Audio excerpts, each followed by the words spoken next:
Coming to you from Australia, it's Idiot Box Radio. Please welcome the hardest working Type 2 diabetic in podcasting. It's Idiot Box Radio with your host, Tori.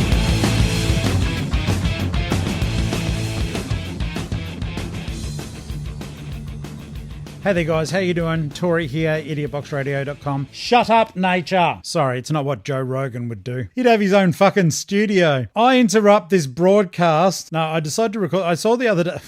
Hey, you can find me at idiotboxradio.com. I decided to do this show just impromptu because I saw the other day that Kanye West has released a thing called a stem player. Now, the stem player itself is a device that is about that big. I'm not buying one. It's $200 US, and it looks like a soft molded pebble that is basically an MP3 player, and you can use it to remix your own versions of songs. But this is where it gets crazy on the yard. Like, if I was on the yard, it would be crazy, okay? The whole thing behind this player is it contains Ye's album Donda 2. Donda 2, from what I can hear, sounds good, unlike the absolute piece of shit that the first Donda album was. That thing was a disgrace, Kanye, and you've got much more in you than that. I am a fan of hip-hop, and let me tell you right now, that album was a sack of shit. What I've heard of Donda 2, from the little excerpts from people reviewing the stem player,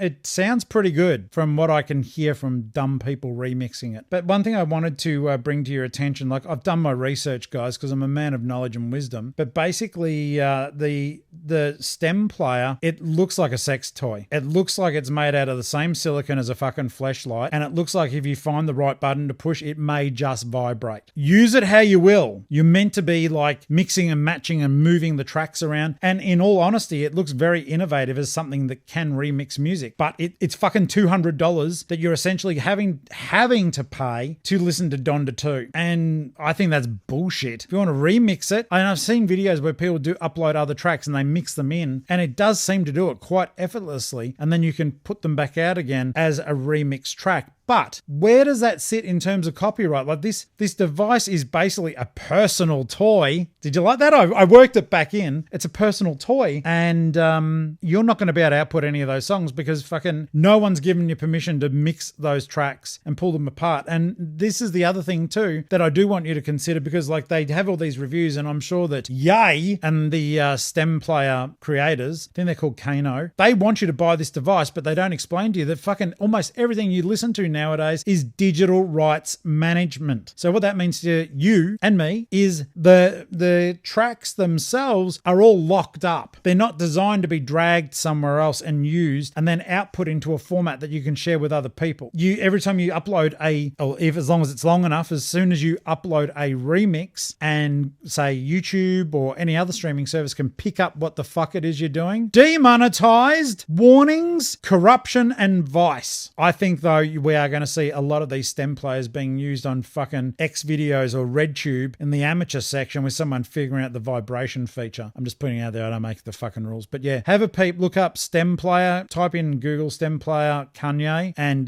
get ready to laugh, because this thing, even though it looks innovative and the way it works is extremely clever, I will give it that. It's a $200 vibrator. That's my thoughts. Cheers. Bye. Subscribe. Au revoir. Bye.